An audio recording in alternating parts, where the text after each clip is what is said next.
In this video, I will show you how to join the Quotex affiliate program and get your referral link. First, go to Google and type Quotex affiliate program.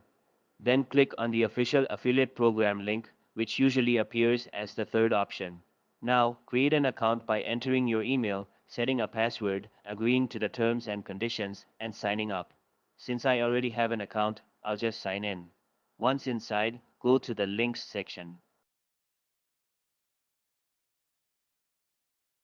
Here you can see all the available links such as the main page, the Android link, the register link, and quick entry into the platform. Each one looks slightly different when someone clicks on it, so you can check them out to see how they appear. If you want to create a new link, click on New Link, choose where you want it to redirect, select whether you want turnover sharing or revenue share, and then save it. Your new referral link will be ready to use.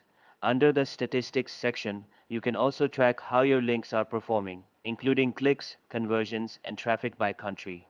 That's how you can join the Quotex affiliate program and start sharing your referral links.